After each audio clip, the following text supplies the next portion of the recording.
in Moscow now. We're at the airport actually, and we're waiting on some other people to show up. And there's a few more NASA people that flew with us on the flight over here from Washington, and we're just waiting on them, and we will get in the van and head to the hotel here in a few minutes. So this is what we are waiting, and a lot of people right now. Okay, so you guys are ADCOs, right? Yes, that's correct. Attitude, Determination, and Control Officer? Correct. Are you impressed that I actually knew that? I'm a little bit impressed. Yeah. So tell people what that actually is. What is it? What do you do? You're stationed, right? Station Flight Controller. Yes, so we work for the International Space Station. What the Attitude Officer does is that we control how the space station's oriented as it orbits around the Earth. So you get to point the thing. Exactly right. Is that intimidating? Sometimes. But we have a system that's very redundant, and so a lot of times it just flies itself. And we use gyroscopes and thrusters to maintain the attitude. So what are you guys doing in Moscow? Obviously, we're here for the Soyuz landings. What are you doing? We're here actually to fly the shuttle. To fly the shuttle? Yes. So during the shuttle missions, it gets a lot more complex because you've added a whole new attitude control system into the mix. So basically, we went from 2 to 3. You're putting a big giant weight on the end of the station. Exactly. Right? And so with all of the changes that happen on a day-to-day basis with shuttle missions, we find it's easier to talk face-to-face with our Russian counterparts as opposed to working directly over the phones or over the loops through interpreters. Because there's a lot of coordination that has to go on between our team in Houston and the team here in Moscow. There's a lot of coordination. So we spend most of our days going back and forth, making sure that everyone is on the same page for the attitude plan for every day, and when thrusters are allowed and when they're not allowed, because some events actually cannot use thrusters because you can damage the spacecraft. Yeah. And of course we got a Soyuz undocking during this whole thing too, right? And that's a whole new process. It's something we've never done before, so we're kind of paving new territory with this one. But we'll do it flawlessly. It's going to be fine. It's going to be beautiful. It's going to be flawless, isn't it? Make it look easy. All right, where are we heading? We're going to the ESA office in Moscow. The European Space Agency. Correct. Usually this is our landing team meeting, right? Where we talk our landing team face-to-face, where we get together all the folks that are going to go out on the helos, plus those of us supporting here from Moscow, all get together, tag up, and discuss what needs to happen and when. And usually we've got this at the NASA office here, but we are guests of ESA today, because they have a big conference room, right? They have a big conference room, and they have their own chef. Oh, that's nice. Should have good weather to depart there later that evening as well. There'll be a cold front with some showers and thunderstorms between Arctic and Kostanai. You might have to pick your way around some of that on the way out. Probably not enough to make it really muddy over there, but some of the ground may be just a bit damp in some spots. If you happen to land very soon after the spacecraft lands, you see the little antenna, it says flashing light beacon and combined HF-VHF antenna. Those have hatches that cover them, and they don't blow off until about 10 minutes after touchdown. So stay away from the vehicle because that hatch will become blowing off and the antenna will come out. And if you're in the path of it, you could get beamed by it. There was an incident a couple times ago where the video camera almost got hit by the hatch. So stay clear of the vehicle until you see the experts going in. Hey everybody, it's day 4 here in Moscow. It's 7 p.m. local time on Saturday right now. You saw our landing team meeting with the NASA personnel that we had day before yesterday, so all that went off fine. We got our safety briefing that we get each time we come over here about what to do, what not to do when we get out in the field. Tomorrow morning at about 7 o'clock, we're going to leave the hotel and head up to Star City, which of course is where the cosmonauts and the astronauts train whenever they're part of these expeditions. We're going to meet up with a few more people up there, including the Russian Search and Recovery Forces, and then we will all head out to Chkalovsky Airfield and then take about a 3-hour flight down to the city of Karaganda. Now, sort of a crash course on how these Soyuz landings work. There's 2 different zones in Kazakhstan that the Soyuzes can land in. There's a northern zone and a southern zone, and in each one of those zones, there's 2 different cities that we focus on. There's sort of a main bigger city that we fly into, that we stay in usually about a day or 2, and then there's a smaller secondary city that's sort of the staging area that we typically fly down to the night before the landing, and what it does is just put us in the helicopters a bit closer to the actual landing area itself. Usually it's about a 15-minute flight at most from those cities. So in the northern zone, you've got the main city of Kostanai that we fly into, and then also the secondary city of Arkalyk, which is the staging city like I talked about. Down in the southern zone, which is where we're going tomorrow, you've got the main city of Karaganda, that's where we'll actually fly into tomorrow after we leave Moscow. And then you've got the smaller city of Zhezkazgan that we will head down to on the helicopters the night before landing. There's also one more meeting that we have to go to that will actually be the meeting with the search and recovery forces themselves. This is where they sort of say that officially everybody and all the equipment is in place, all the different helicopters are ready to go, all the all-terrain vehicles, all the different medical support personnel are all set. So that will take place usually the second day that we're down there. So everything is beginning to get busy. Things are starting to pick up. This is where the fun stuff starts because we get to start flying tomorrow. So we'll see you guys in the morning.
Are you looking for UFOs? Trying to track on a satellite here. This is how Bill actually transmits a lot of his images back. That's why you get them so fast. Well, if it works. If it works. In order for us to identify whether the landing sites were appropriate for the landing, Rus Aviation, Energia, and other entities conducted control and research of those landing sites. The NASA team has received their helicopter assignments. They're prepared and ready to support. Всем добрый день, господин Нерадко, уважаемые гости, участники конференции. НАСА получила распределение по вертолетам, и мы готовы поддержать поисково-спасательную операцию.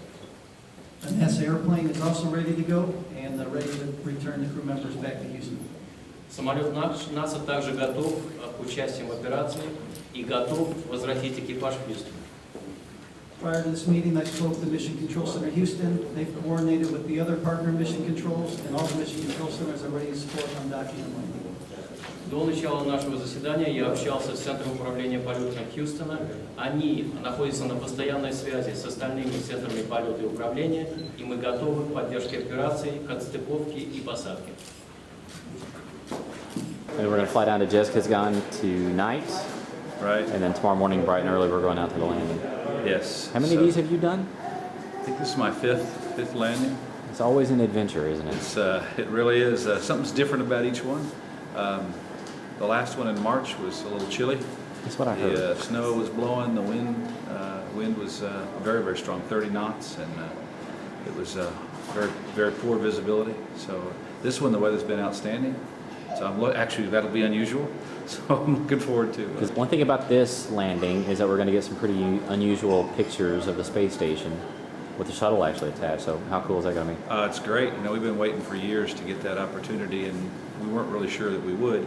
We've been studying this dual docked ops, which was what we call it, but really to watch the Soyuz back away while the shuttle's still there. And we've studied it for quite a while, knew that we could do it, just the opportunity didn't present itself. And with all these vehicles coming and going to ISS, we finally got the chance. And so I'm looking forward to seeing those beautiful pictures from the shuttle. Is that a 134? That is It's 134. 134, man. You are supporting the home crowd, aren't you? Gentlemen, would you like a picture? A picture, yeah. Kirk, Kirk has a gigantic bag. What's in that? What's in this? I could tell you, but I'd have to kill you. So you're staying behind while we go tromp around? I am. I'm going to stay here at the lovely Cosmonaut Hotel in Karaganda by the sea. It's a nice hotel. It's a beautiful hotel. They have good food. They've got great food here. So how long have you been the DOR now? Since January of 2010. Has it been over a year already? That is, I'm sorry, how long? A year? That's a year? It's a year. Yeah, it's been over a year. It's been almost a year and a half. Are you enjoying it? Yeah, having a really good time. So you're speaking Russian pretty fluently now, aren't you?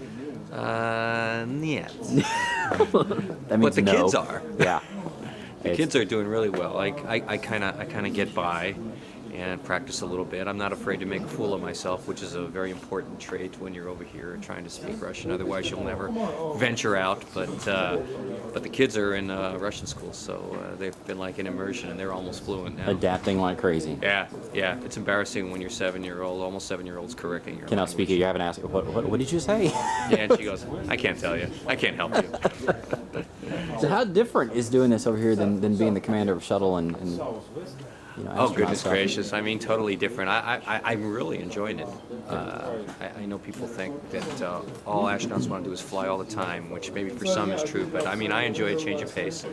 And it's really a great environment for the family, and it's special to go ahead and do this. And it's really a lot of fun to go ahead and watch all the astronauts that are coming out for training as they go through their flows, to get them out the door, to get them down the Baikonur, to watch them launch, to watch them when they come back after their landings, and it's a really rewarding thing. And especially, in the office, it's always been the case where you're used to seeing a certain group of astronauts because of how your jobs all line up.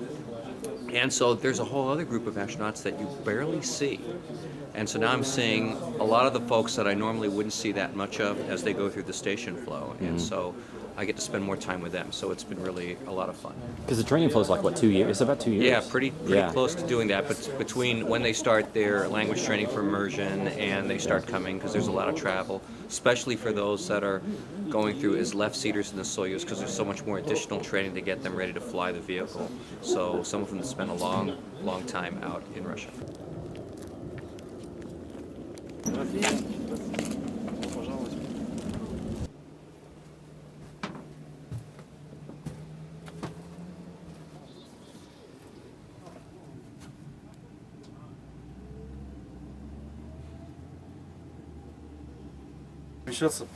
This is a heavy helicopter, and it's going to be under high temperature, so I would ask you not to move during the takeoff and landing.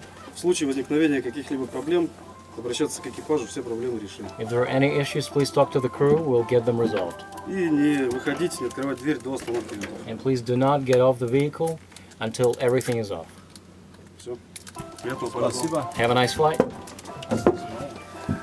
Как там про ремни что-то было? Маски, аварийные выходы, не будешь рассказывать? Там не было никаких масок. Какие маски? This aircraft is equipped with 2 emergency exits. One thing you have to have on these aircraft is steering protection.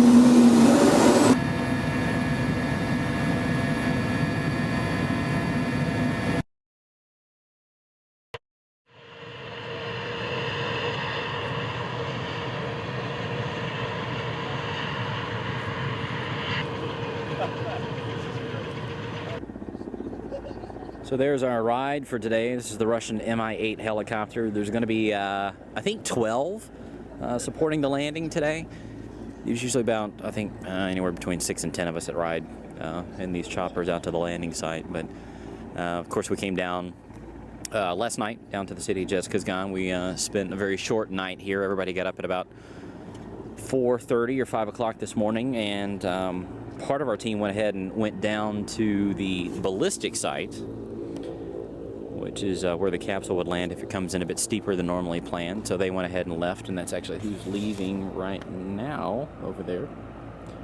So they're going to take off, and then we're going to be airborne usually around the time that we get confirmation that the deorbit burn has taken place. So everything's pretty much ready to go. It's actually a nice day out here. It can get pretty cold out here in Kazakhstan, but today I think it's supposed to be in the 70s, and everything's all set. All right, Steve Hart, you are Cady's flight surgeon. So they say. So exactly how many pounds of supplies are you having to carry? I try not to think about it. It's probably only about 35. Now, talk a little bit about what exactly you guys will do once the landing takes place. You go through and you check the crew just to make sure they're feeling okay. Yeah. Ideally, our job is Maytag repairman-ish in that we're able to just stand back and observe the crew member. The Russians are very thorough in what they do as far as immediately taking care of folks, monitoring blood pressure and pulses and such. And I'm happy if I can just stand back and eyeball my crew member and see that she's doing well. And if I need to get involved, I mean, typically that doesn't happen until we get into the tent, because that's when the time when the suit comes off and we're able to do a more thorough assessment. And if we need to use medications, usually injections of Phenergan, medications like that for anti-nausea, or if it gets more involved, then we end up having to put in IVs for fluid support. And in general, that's if it's been a safe nominal landing, that's all we're up against. So. How hard is it actually to diagnose a patient that's actually up in space? I mean, you can't actually, see them, touch them, like a normal doctor would. So what kind of challenges is that? It's very difficult in the ways that doctors are usually trained. I was educated as a neurologist, and that's a field where there's a whole lot of hands-on and a lot of information you get from talking to the patient in the form of a history is helpful. So for our crew members, usually we're limited to emails 3 times a day at best, and then if we're lucky we get phone calls on the cell phone and if there's something going on. But as far as being able to lay hands on it, we rely on other crew members on board to tell us what they feel or see.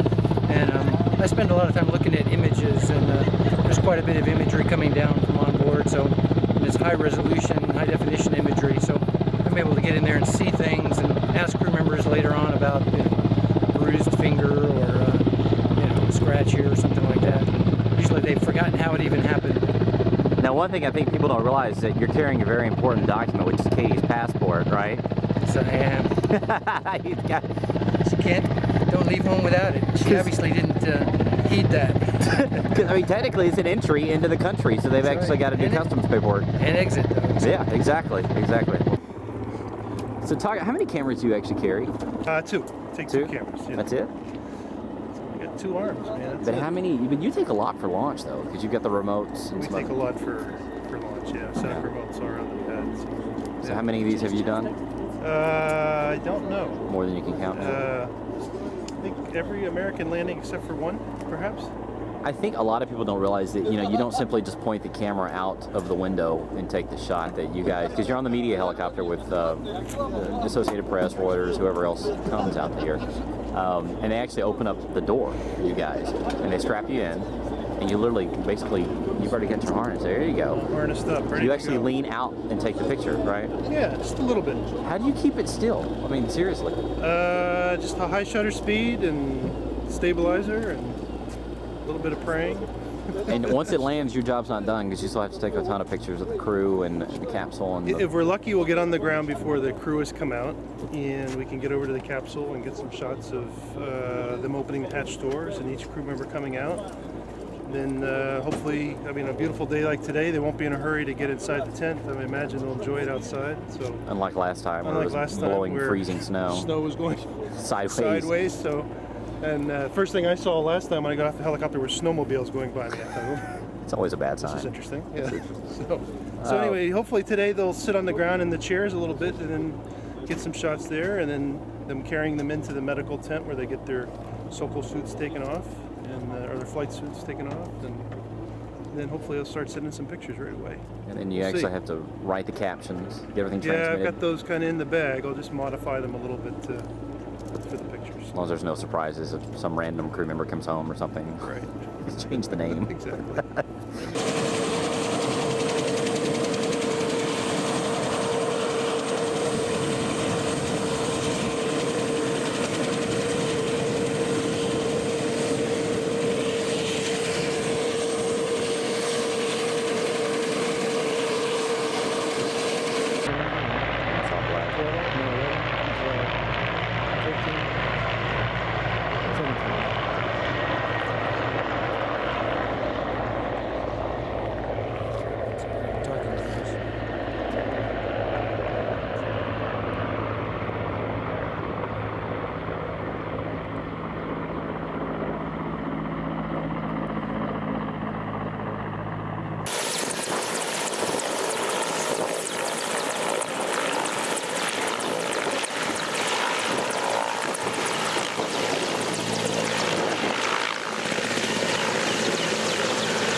So this is what it looks like right after Soyuz lands. You got a ton of stuff going on. That's the medical tent right there that they've set up, probably 100 yards or so away from where the Soyuz landed. The team here is already starting to gather up this just huge parachute that's on the ground. And then there's the Soyuz. The guys are still working on getting the hatch open. They're taking some pictures of the crew, which is still inside. One thing we always try to look at is exactly how far the Soyuz has bounced. And as you can see, it hasn't really that much. And it's also upright. So what I have to do now is actually call into Houston and give kind of a live report on how things look here. Josh, it looks like a gorgeous day out there. You actually could not ask for better weather, better operations. I mean, this has just been fairly easy from beginning to end. I mean, the weather's probably in the upper 70s right now. You can see they're taking the commander out now. They just got him out of the capsule. You also notice the capsule is actually upright.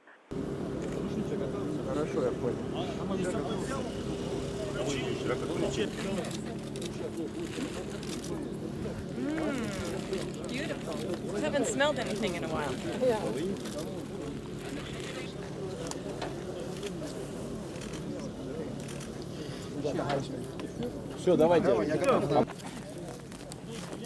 They're moving the crew into the medical tent now. They were out there for probably 15 minutes. They're moving pretty quick today, so they'll go in there and get the launch suits off, put their flight suits on, and then everybody's going to start getting in their helicopter, and we're going to head back to Karaganda.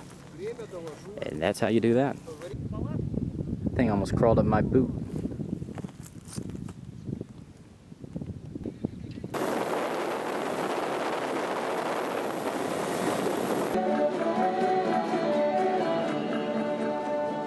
Мемориальный комплекс, посвященный космонавтике. И уважаемые космонавты, уважаемый Дмитрий Юрьевич, уважаемая Кэтрин, мы рады вас приветствовать и приветствуем вас на казахстанской, на гостеприимной большой земле. Welcome back to Moscow, Josh. Thank you. It's been a long day. This is Alexei Kupsov, our videographer. Good? Так точно. Знаешь, как говорят? Так точно. So what do you guys, you have to take the tapes now that we... Actually, we're not shooting on tapes, we're shooting on digital now. We are at Chkalovsky Airfield, just about an hour northeast of Moscow, where a lot of the NASA and Russian Soyuz landing group have returned from the city of Karaganda, where they landed, actually where they flew into after the Soyuz landed. It was about a 3-hour flight from Karaganda back here. And what we're going to be doing in a little while is transmitting some of the video that Alexei shot in Karaganda of the welcome ceremony of the Expedition 27 crew. And we did some interviews with them as well. And we don't uplink from Karaganda, but what we're going to do is get that to a point as close as we can here in Moscow and send that out to NASA TV so we can share that with people as quickly as we can and welcome our crew back home. And they can watch it in the video file. The NASA TV video file. Which we love oh so much. Yes, we do. You can watch it on NASA TV or at www.nasa.gov/NTD. Hey, you could be a commentator. I could. You could. Except for the hair. You know, every time that you come over here and you get to work one of these Soyuz landings or one of the launches, they're all different. They all have different personalities. They all have different challenges. They all have different memories. But the one thing that I think is the common thread through all of it is that each of us that get to come out here and participate in this, it's a high honor for us to be able to do that.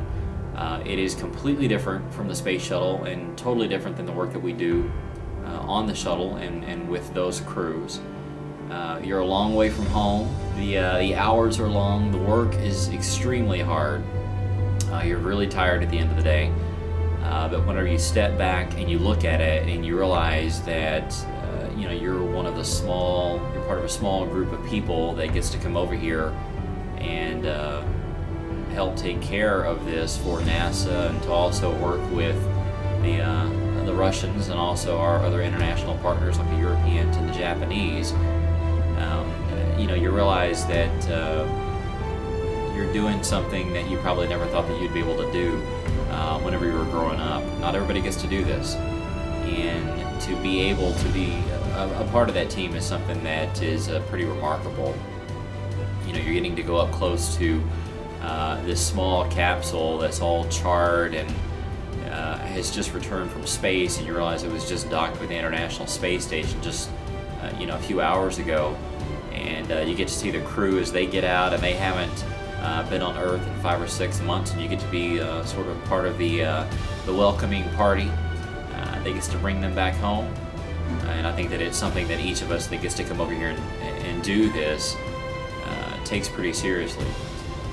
It's an amazing thing. It really is.